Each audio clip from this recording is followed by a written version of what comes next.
Sobrang lambot na ng meat niya. Oxtail. Yan. Nagluluto ako ng oxtail soup. Yan ko muna ng tubig yan na mainit. Babad ko lang ng mga 5 minuto. Na siya, pagkatapos ibabad, namutla na. Siyempre, ikaw ba namang ibabad sa mainit na tubig? Init na yung kawali ko. Walang mantika yan. Kasi mamantika na to.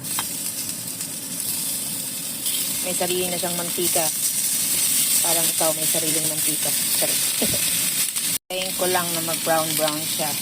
Babalik-tarin ko na. Sa mga nanonood, paki-like and subscribe naman po. Wala namang bayad at free naman ang subscribing. Salamat! Gulay niya. Celery, carrots, patata, kamatis, silyo, at onion na marami din. Kung maaamoy mo ay sobrang bango. Sure niya pagkatapos ko siyang ikot lang. Sobrang bango niya. Diba? Ang dami nang lumabas na oil. Ang daming mantika. Tatanggalin ko yan. Dahil ganyan na, ilalagay ko itong aking kamatis. Itong aking bawang at luya.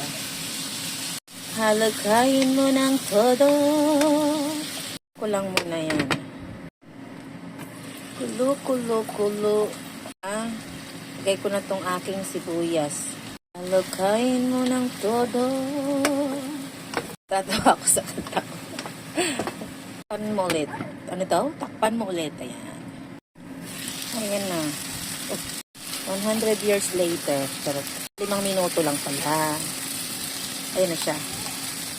Diba? Kulang ng tubig. Ayan na siya. Ito, transfer ko na yan. Init na yung tubig ko dito. Transfer ko na. Nakaset na yan ng 2 oras at 3 minuto.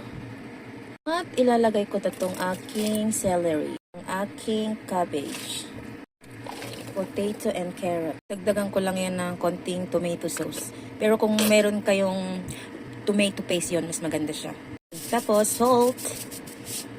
Kalimutan ko kung meron pala kayong bay leaves. Maganda kung meron. Ako wala kasi. See you after 2 oras at kalahati. Ko siya ng chicken powder. Pwede rin namang beef cubes o oxtail cubes kung may ganun. Basta yan, okay na yan. Chicken powder. Sobrang lambot na ng meat niya. Itong macaroni.